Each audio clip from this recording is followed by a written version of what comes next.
Welcome to the Real Estate Proverbs Podcast. I'm your host, Kevin Jefferson. Today, our guest is Miss Ryan Fox. How are you, Ryan? I am well, thank you. Thank you for having me. How are you? I'm doing well. I'm doing Good. well. No problems at all. No problems at all. Good. Good. Ryan, could you tell us a little bit about who you are? Well, my name is Ryan Fox. I am a broker based out of Beverly Hills, California. I've been doing real estate from kind of an early age. So I've been doing this almost 20 years since I was about 19, 20 years old. Started off as an agent, started thinking about investing, stuff like that. And I've just stuck with it. We went through the dive, the crash, and I relocated to the LA area about like 10, 15 years ago. And been doing real estate here ever since. So I have my general contractor's license as well that I do with my dad. So we have that together. And then I have the real estate brokerage where I have a team here in Beverly Hills. Got you. Where'd you originate from? From Bakersfield, California, which is about an hour and a half north of Los Angeles. So it's a little, it's not a small city, but it's smaller, Got you. Yeah. So how did you get started in real estate? Like, how'd you get there at such a young age? So initially I had a plan of going to law school and doing some other things when I was in high school. That was my plan. But I met this amazing older lady that had come to our school for some type of event. And she was just amazing. She was sharp. She looked like $1 million. And, we didn't see that a lot out there. So I was like, what do you do? What does she do? And she was a real estate broker and an investor. And that just completely changed my mindset. So I started, even before I graduated, I just started to kind of like look into real estate, stuff like that. And my mother and I got our license. She got her license with me just to do it with me. And I think I did that at about 19. And I got a corporate job at first. I was working for State Farm and the headquarters out there. And I just was like, you know what, after a couple of years, I was like, you know what, I need to go fully into real estate. I need to start buying some property. I need to start, being an agent and, helping other people buy property, because I kind of felt like, why aren't more of us owning homes? I didn't see much of our faces in the real estate realm. So I quit my job against my parents' wishes. And I was like, I'm gonna go into real estate full time. And I did it. And I mean, I've just, it's a lot of ups and downs, but I've stuck with it. I love it. Gotcha. I love it. I have a passion for owning real estate. So with that being said, what was the process like of growing as a realtor in California? In our industry, one, it's not a lot of us, and I can No. imagine it's less in the location where you're at. So, well, two different things. So when I started, there was a boom. So it was like 2003, 2004. I graduated high school in 2002. So I was young. And then in Bakersfield, there isn't much, it's not very diverse, especially in the professional industry. So it took me a while to kind of figure out, okay, how do I get clients? How, just navigating in an industry where there were very few of us doing it. So I didn't really have mentorship there. So I got my license. I joined a team, had an amazing broker who was like super old school. He kind of gave me some tips on things. I would say it took me a few years, in Bakersfield, I mean, I did well because the market was well. It wasn't like I had to work really hard. But when the market crashed in '06-ish and I relocated to LA, it was a little bit different. There were plenty of us doing it. But I would say that I didn't see many that did it to the degree that I wanted to do it. I wanted Beverly Hills. I wanted, to own real estate. I didn't want to be a super real estate agent.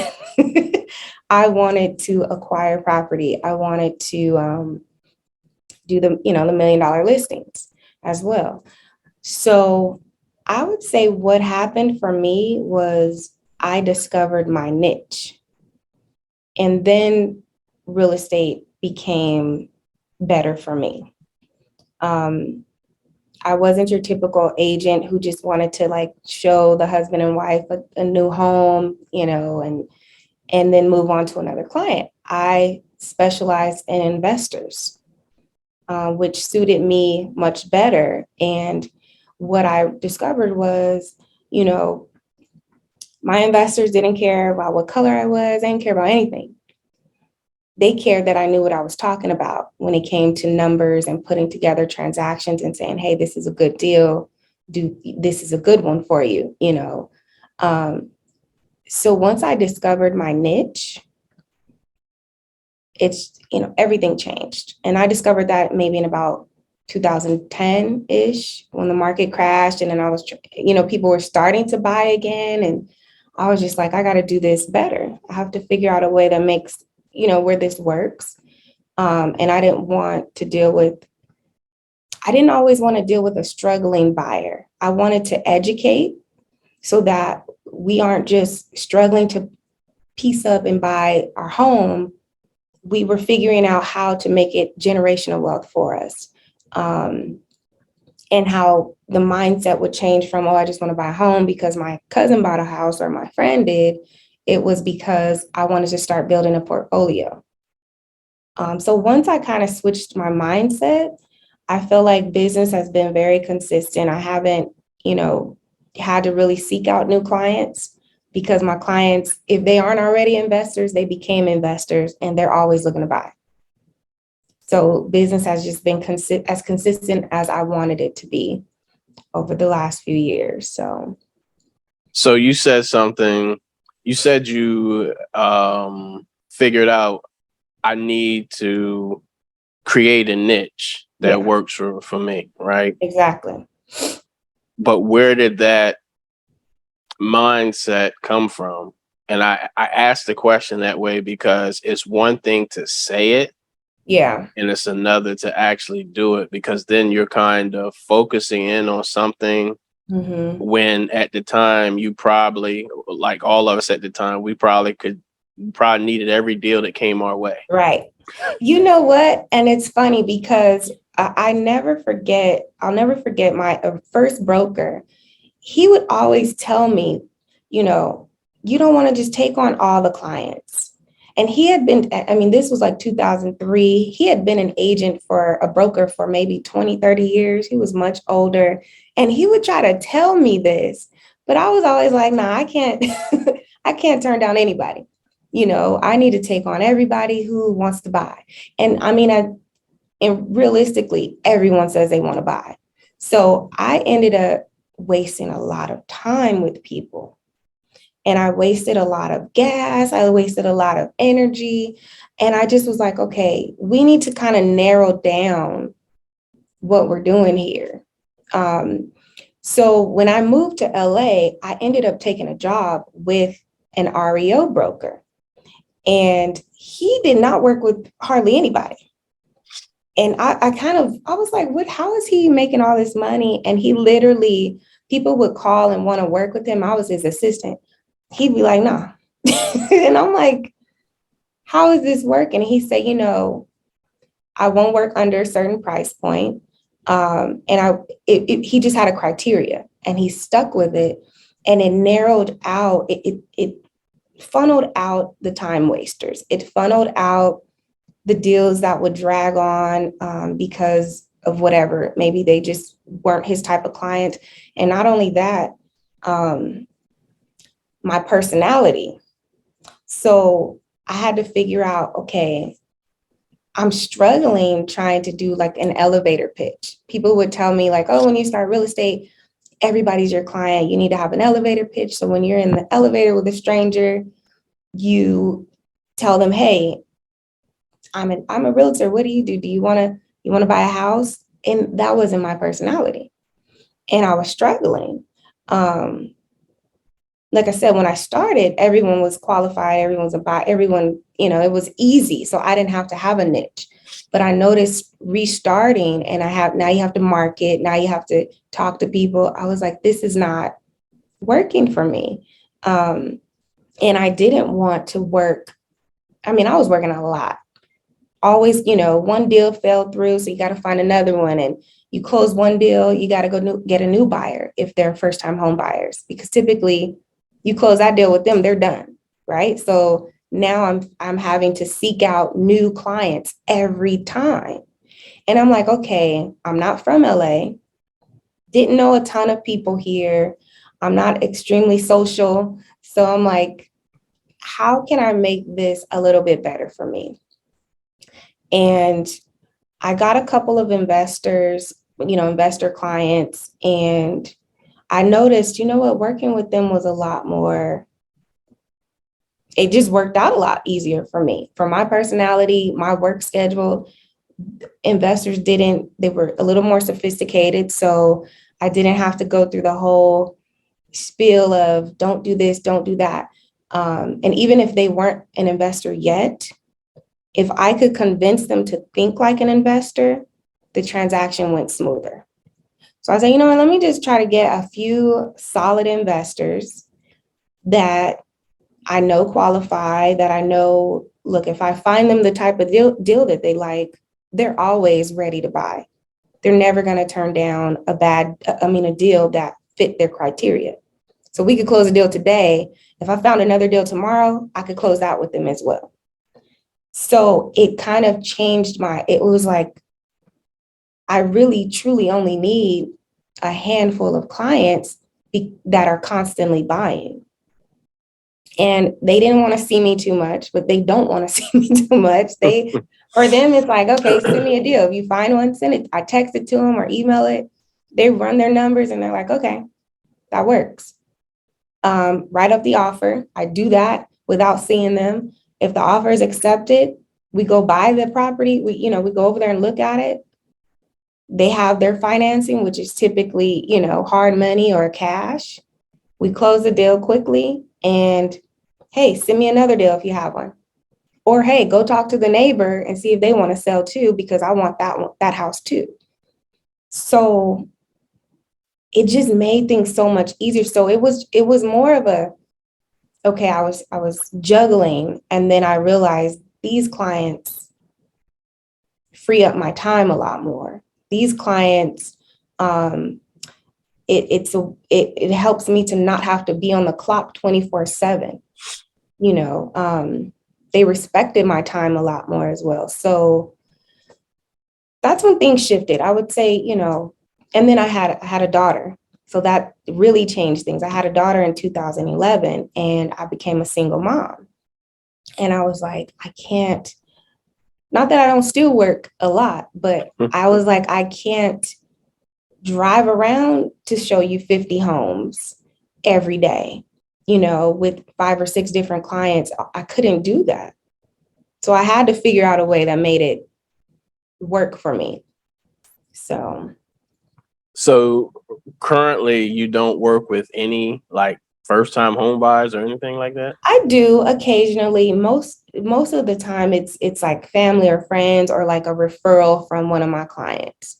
So I typically don't solicit new business in that manner, but if a friend or family or a referral comes, I will deal with it and work with them. But I still just always try to shift the mindset of this is an investment, because a lot of times it depends on the client, but a lot of times first-time home buyers can be unrealistic or kind of flaky.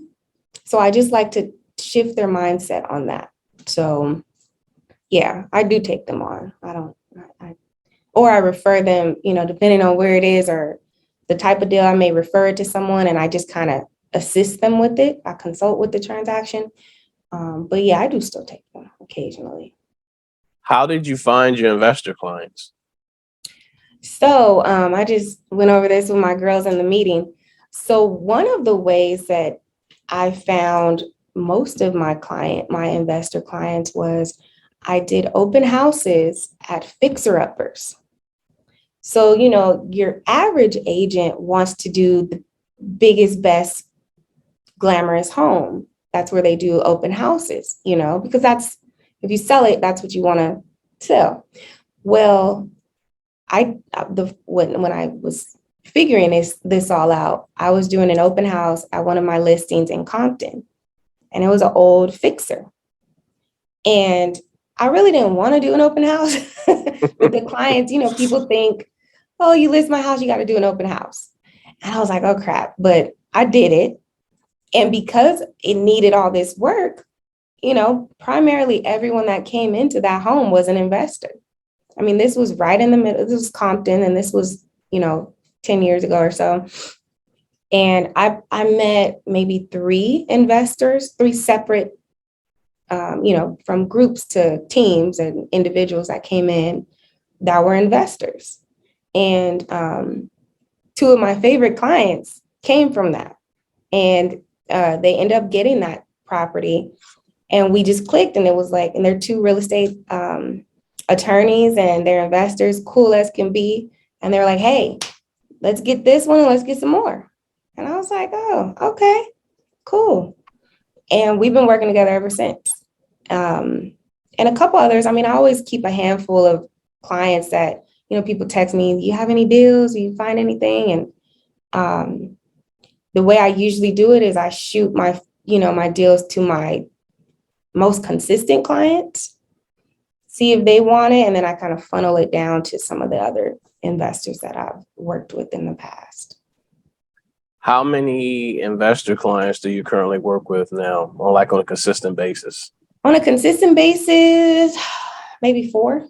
4. Yeah, I would say 4. And how many agents in your brokerage? Right now, I have 4 that are on the team, and I'm looking to grow. Okay. Yeah. Are you only taking on agents who have the same niche as you, or are you taking on agents who just do real estate as well?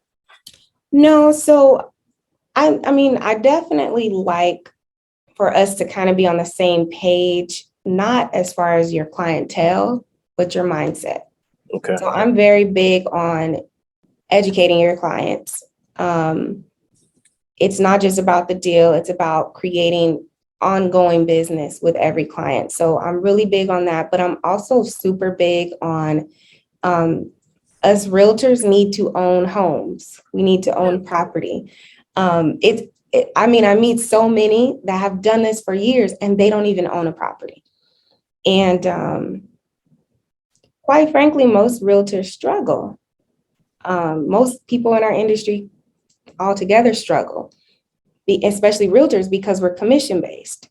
So one of the things that I teach my agents and I talk about all the time is, listen, you can't pass on all your good deals to your clients. Sometimes if you see a good deal, you need to figure out a way to make it work for you. Not only that, it's really hard to sell this dream of you need to own a home and you don't even own a home. I think it's a little bit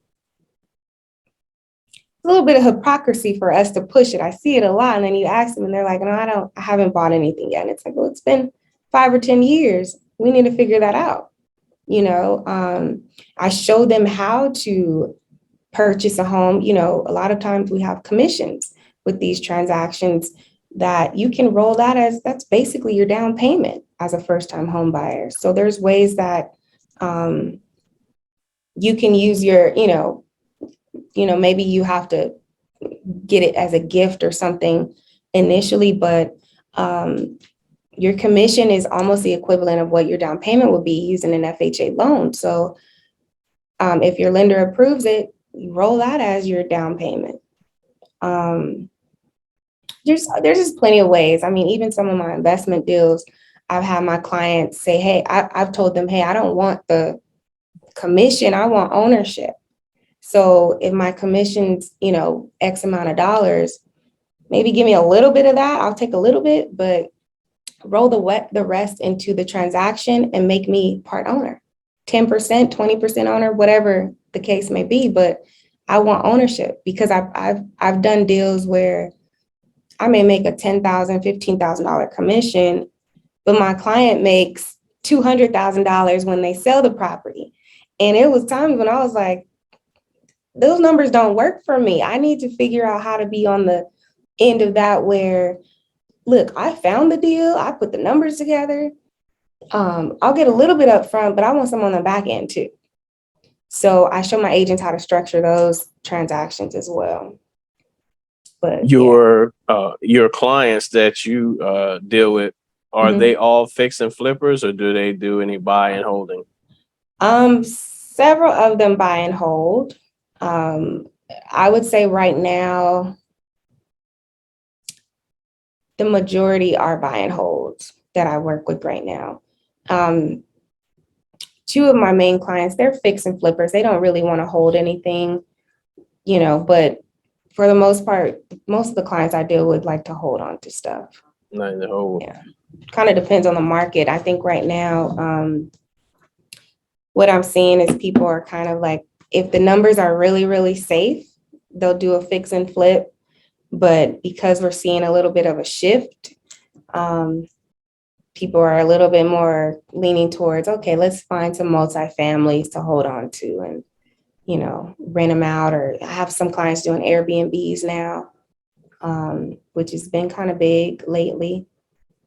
But yeah, I deal with commercial clients as well. So some of my clients that aren't, buy and holds or fix and flippers, they're just in business. So they look at commercial property and or looking for restaurant space.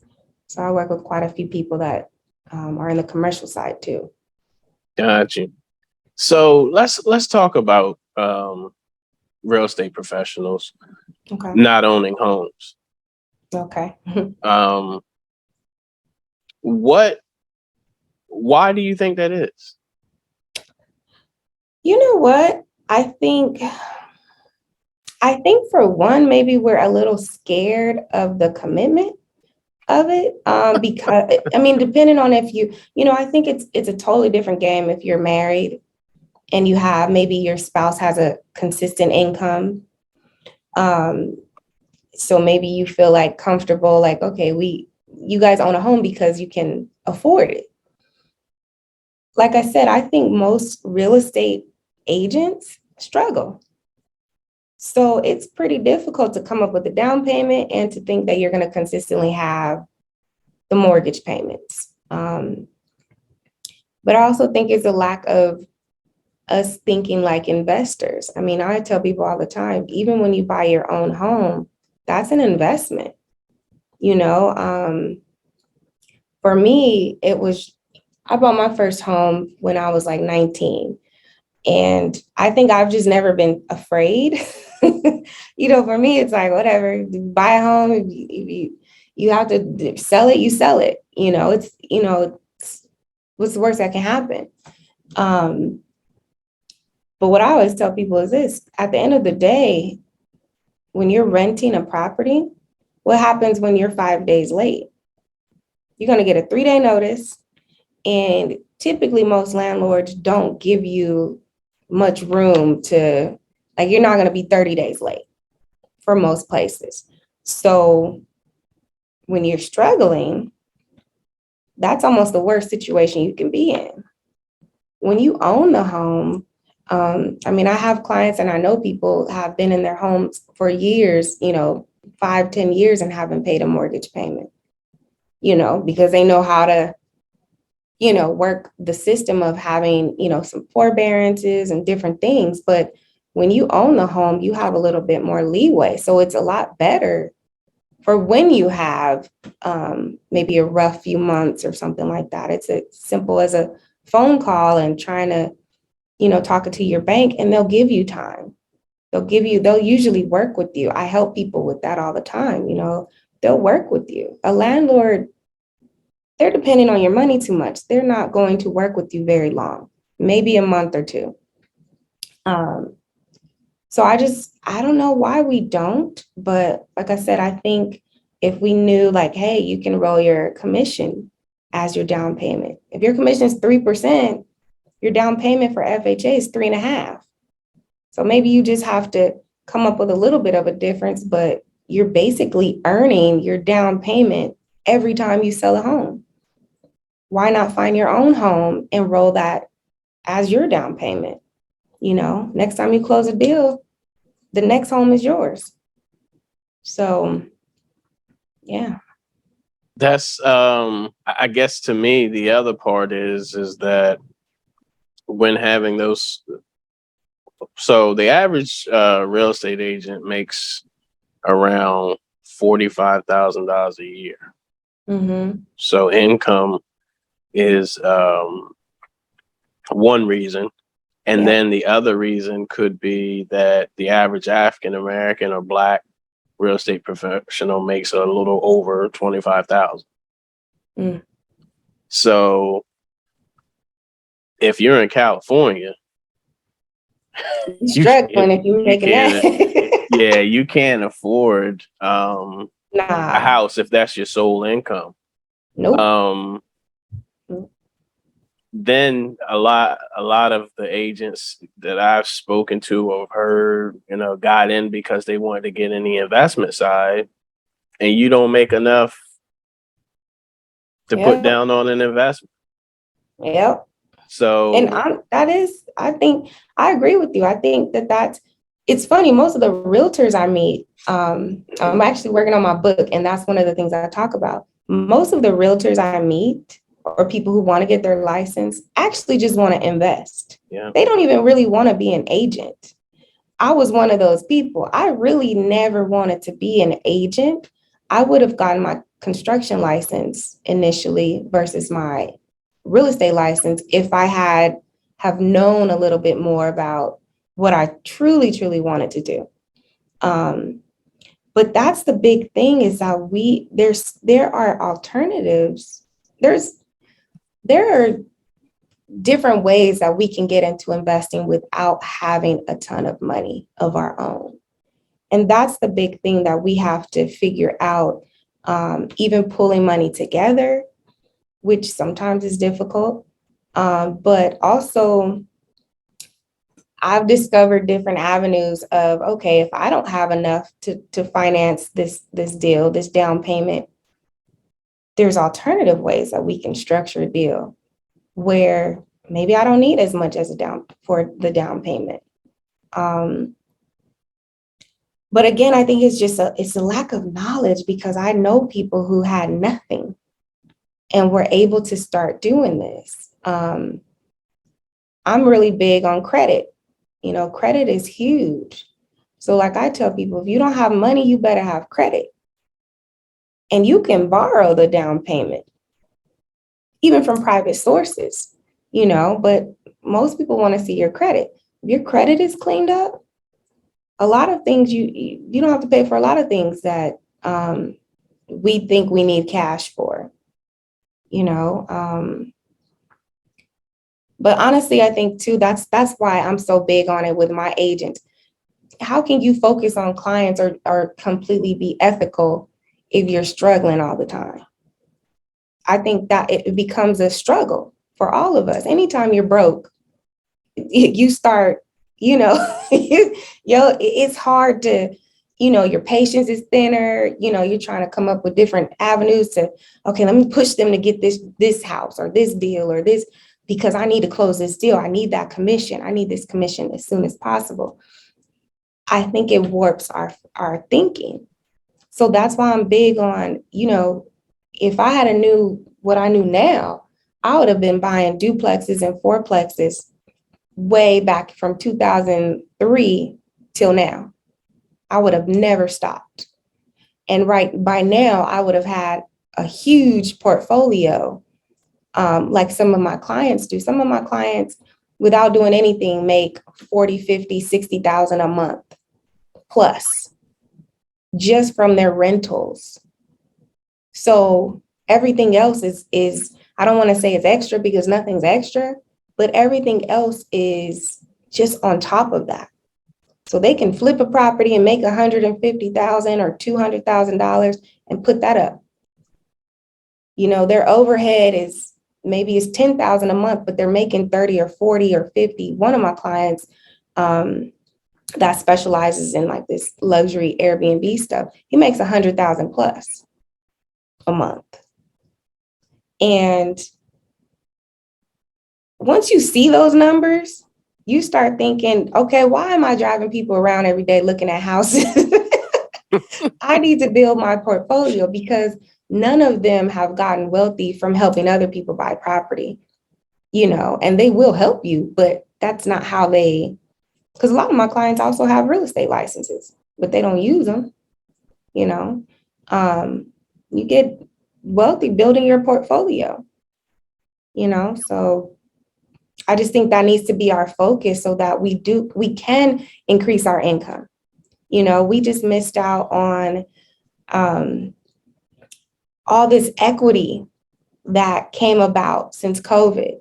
So by us not owning enough real estate, I think our percentage is like, what, 20, 30% of African Americans owning real estate compared to other ethnicities that own, you know, maybe 70% of them own homes. We just missed out on all this equity. We could have played with all that money that we had in our homes. So just in 3 years, in 2 to 3 years, my home, my most recent home that I bought jumped almost $400,000. I didn't do anything. And of course, I know every market's a little different, but the entire nation has seen a boom for the most part. I have $400,000 to play with if I wanted to. And I didn't do anything but buy a home, you know. So at the end of the day, what I say is we have to own. Ownership is the number one way. I don't care what profession we do. I don't care what industry we're in. Until we start having that ownership and increasing our economic stance here in America, we're going to always struggle. You know, we're gonna continue to struggle. Getting college degrees are great. But in all honesty, it's like, well, if our people are struggling to get hired, what the hell is a college degree going to do? You know what I mean? If we don't own anything because we're struggling, what is the college degree going to do for us? I think it's great to have under your belt, but don't get me into all that. But I just think that we've been sold a false dream of going to get the education and getting the great job versus ownership. And until we get into the realm of we have some type of field where we have power and ownership, we own the real estate in our hoods that we grew up in. See, you got to understand, like we get a good job and we leave our hoods. We leave grandma's house. We leave the house we grew up in. We don't want to buy there because we don't like it. We go live somewhere else and our neighborhoods suffer. But other people come in and buy up those neighborhoods for a reason, because those neighborhoods pay their bills. You know, so the neighborhood I grew up in Bakersfield, we used to own all that. We don't own hardly any of it. And I've been trying for years to get it back.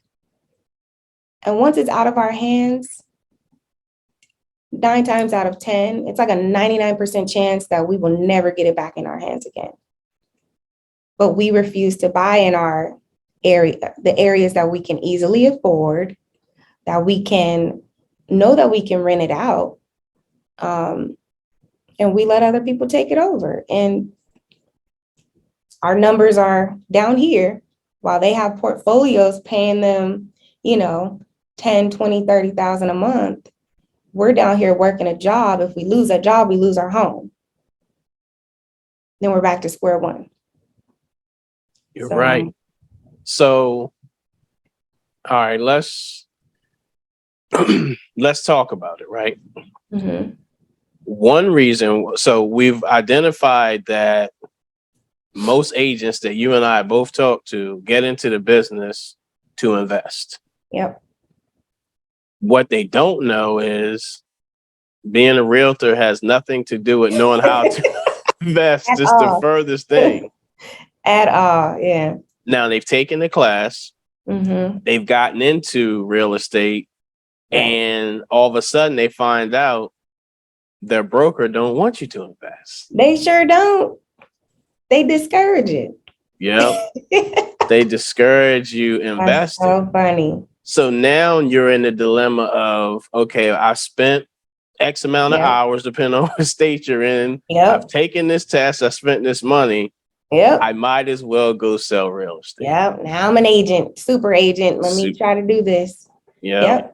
I just met with someone, another broker here in Beverly Hills, and we discussed that because he was saying the same thing. He's like, he's about his agents. And I said, it's crazy that when you go to certain brokerages, most brokerages do not encourage investing by the agents. They do not encourage you to think outside the box to make sure your clients close their transactions. They want you to keep it simple, do your first time home buyers things, and that's it. That's it. They really don't want you to do anything creative. They don't want you to focus on your portfolio. I've been with brokerages that when you sign the contract, it's, you can't, they basically discourage you from representing yourself and doing deals like that, which is crazy. But in all honesty, it's just not built for us. It's not built for what we truly need, which is economic power. And I tell people all the time, when you get your license, it actually hinders you. So when we have a license, I don't know about other states, but I know in California, if I have a license and I go to you and I say, hey, okay, your house may be worth $200,000, but I go to you and I'm like, okay, this house is paid for. So let me offer him $50,000. I have to, in writing, let you know that, okay, this house is really worth a lot more than what you're selling it to me for. But I'm trying to get a deal, basically. I have to put that in writing because I'm licensed and because I'm held to a higher standard. So it actually hinders you because I know people that don't have license, they're not going to tell you anything. You want to take that 50? Take this 50. And hey, once you figure out you could have got 200, that's on you. So it does kind of hinder you. And I always tell people, like, why do you want to get a license? For what? For what? If you're not, and I could tell very quickly when I meet someone, like, this is not what you want. You want to invest, maybe get your contractor's license or maybe get a mentor. I offer coaching for investing and for agents. If you're not going to be, you don't want to deal with clients, don't get your license. Don't do it. Get a mentor for investing and stick with that. Stick with that. Focus on your own portfolio, because honestly, that's where the real money is. Like you said, most agents don't make very much money. I mean, depending on the area, you make, $5,000, $6,000, $7,000 a deal. And you might close a deal every few months if you're really good. You can go get a job and make that. So 9 to 5, clock out and you're done. So my thing is, unless you have a specialty, or unless you're doing luxury, or unless you're doing, commercial or multifamily, most realtors don't make money. It's cute. It's a cute job, but most of them don't make money. Gotcha. So. I was listening to a real estate podcast, and the guy said something that was so true. He says, the very thing in real estate that attracts you to it is the Mhm. thing that kills your business. And that's that free time, Yep. that your time is yours. And it Yeah. makes a lot of sense. Mhm. Um, you know, as an entrepreneur, business owner, you have to run your business, real Like estate a as a business. business. And a Yeah. lot of times I hear people say job, and I'm like, that's not a job. Like, it's a Yeah. business. You're Yeah. 1099 through your brokerage. Your broker is not your boss. Nope. To me, they're your partner. Yeah. They They're your should partner. be. Yep. They Yeah. should be They your should be. partner. Yeah. Um, with that being said, tell me why you started your own brokerage. So you know what? It's really funny. So one day, and I was doing deals. This is once I moved to LA and everything, and I ended up going back into real estate. And I'll never forget, I had I had done this deal and I had worked it for months. It took me a good while to do it. And like the gross commission was like 25 grand. And I was in my head, like, okay, I'm going to get at least about, I don't know, I was thinking close to like 18, 19, 20,000 out of that. Right. So I'll never forget, I closed that deal. And after all the fees my broker took out, I think I got like $10,000 or $11,000. And it was at that moment, I think I kind of went off on them a little bit, and it wasn't their fault, but it just clicked in my head. I said, listen, you did nothing for me. I didn't even print at the office. I was just like, I did all this ripping and you literally made, $10,000, $15,000 off of me for nothing. And I just say, you know what? And I wasn't even getting the support that I wanted. Because like you said, it's a partnership. I don't work for you. You don't tell me to come in at a certain time or do anything.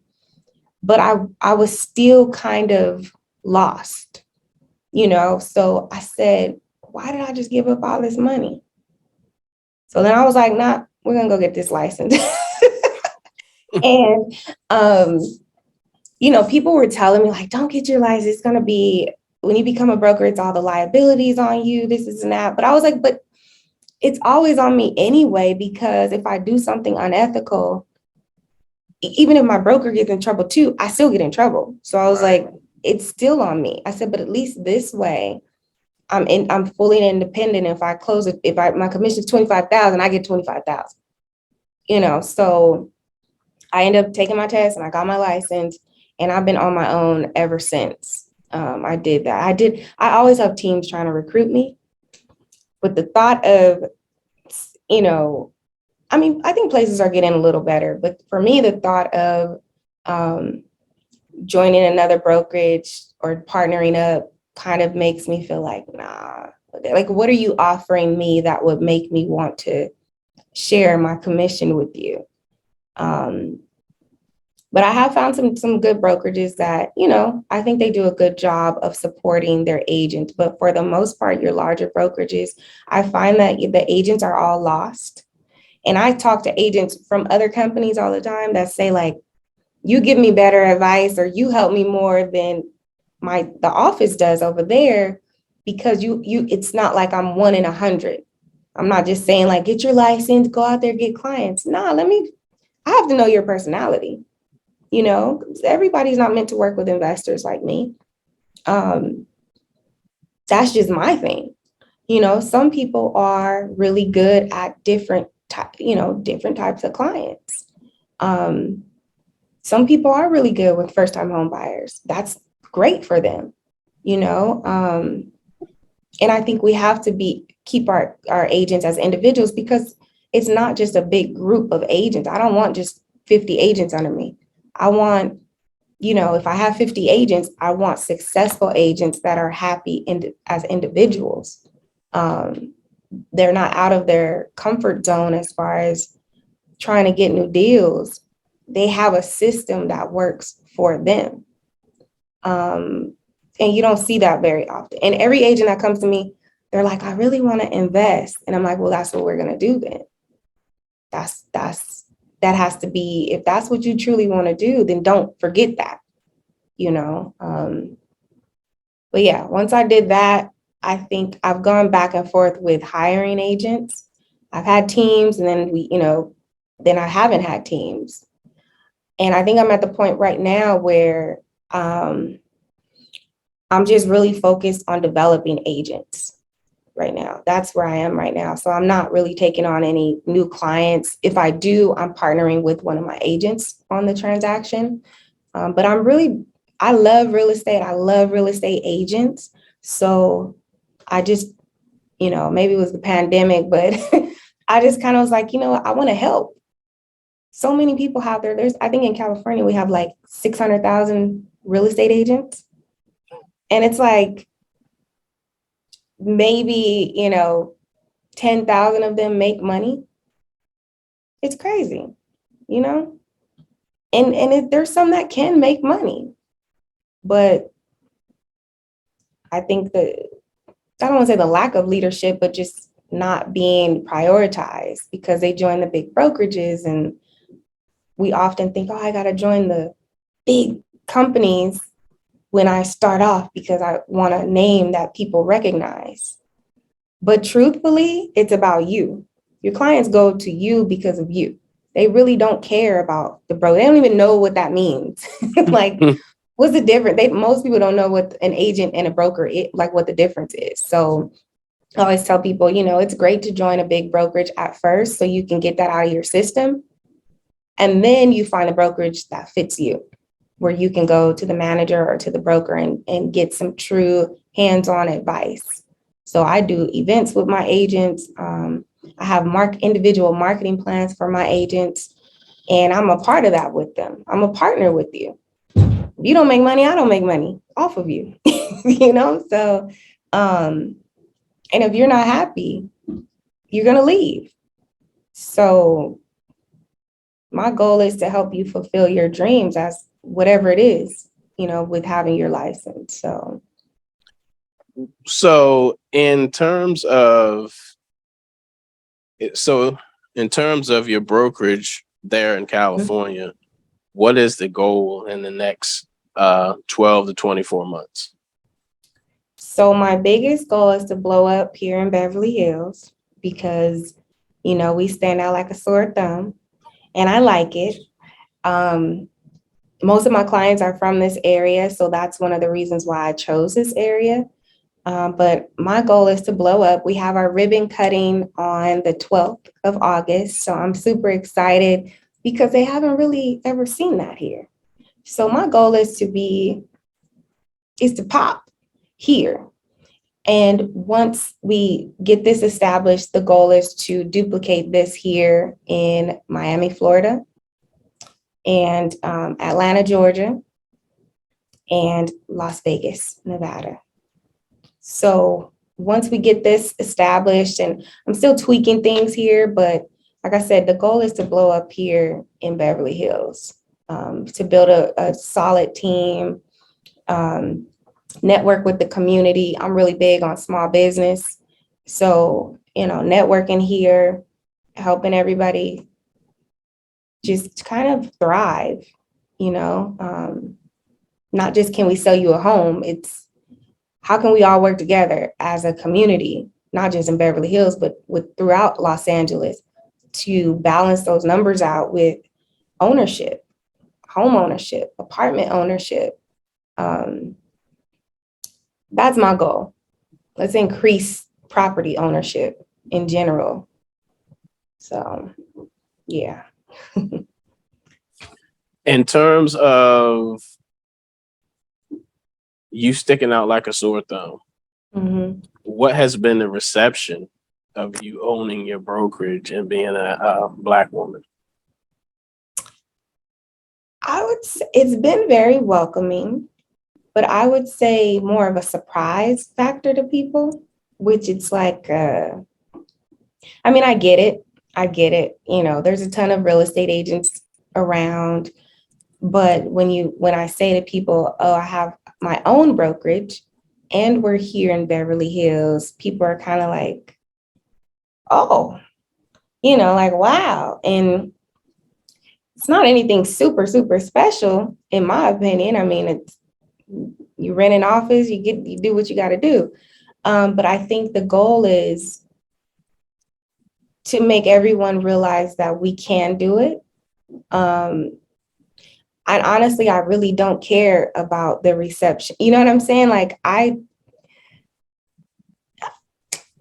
I gotta Just say it, Ryan. word. Just say it. Say it. Okay, Say how you so feel. in my opinion, it's fuck those people. So anybody who doesn't like it or feels some kind of way, I really don't care. You know, nobody has stopped me thus far.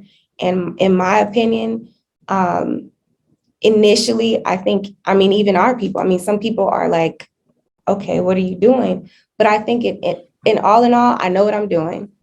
I am really good at what I do with real estate. I have a team of people around me that are really, really good. And you're going to respect it. You know, I just feel like I really don't care how other people feel. I know there are some people that kind of side eye over here, you know, like, what is she doing here? Who's she bringing? You know, guess who moved into the neighborhood type of thing. But I would just say I don't care. I mean, if I did, I would have went to Inglewood or somewhere else. You know what I mean? I feel Right. like it's long overdue for there being a successful Black-owned, female-owned brokerage here in Beverly Hills, because there are a lot of us that live here. A lot of, you know, we buy here, we shop here. I'm a block away from Rodeo Drive. We're here all day. There is no reason that there is no representation of us here in the luxury market, in the commercial real estate market. There's just no reason for us to not be here. No, it's not. Sense, you know? So How many, and maybe you answered it, how many Black brokerages are there in that area? Just you?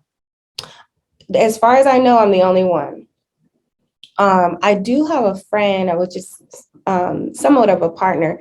They have a broker's license. They're here, but they do a little different. They mostly do loans. They don't really have a brokerage. But as besides them, I don't think there are any. At least if they are, they're very maybe under the radar, because we've actually been looking. Gosh. And the girls that have the team that has come to me, most of the girls have said to me, like, they looked and they didn't find any. There are other Black agents, but not Black owned brokerages. So I said, well, honestly, there are not a lot of, you know, when it comes to being a broker, most of them are older white males. And that's just everywhere, you know, but you don't meet many people that want to be a broker, you know? So like I said, it's easy to stand out here, which that's the reason why I decided to finally do a ribbon cutting. I've been here for a while, a couple of years now, but I was just like, you know, people always tell me, you know what, people don't know like, basically, like, I was being a little too humble, and I needed to, like, we need to announce that you're here and what you're doing and stuff like that. So I said, you know what, let's go ahead. Let's pop out. Like a grand reopening. Yeah, a complete reopen we're doing it with the Beverly Hills Chamber. The mayor's going to do the ribbon cutting. I'm inviting all the chambers I could think of, because I just want people to know that we are here. Yeah, that's it. So you are, you're amazing, young lady, right? Thank you. When I reached out to you, you were very open and receptive to the interview, and I appreciate it. What intrigued me was when I saw that you were in Beverly Hills, and I was like, yeah, that's somebody I need to talk to. That's somebody I need to talk to. I have some ideas of things that you and I could potentially do together. We'll talk about those when we finish the interview. Okay. Anyone that's looking to get in contact with you, what's the best way for them to reach you? I would say you can call the office, or you can follow me on Instagram and click the link in my bio, and you can set up an appointment with me right there. What's your Instagram handle? It is, what is it? Real Estate Fox, like the animal. Yeah. Yeah. And we'll have it in the show notes and the Okay. description at the bottom for you. Okay. This has been the Real Estate Proverbs Podcast. I'm your host, Kevin Jefferson, the amazing Ryan Fox. Have a great day. Thank you. Bye-bye. Thank you for watching the Real Estate Proverbs Podcast with Kevin Jefferson. Make sure you like this video and subscribe to the channel so you can be notified when the latest video drops.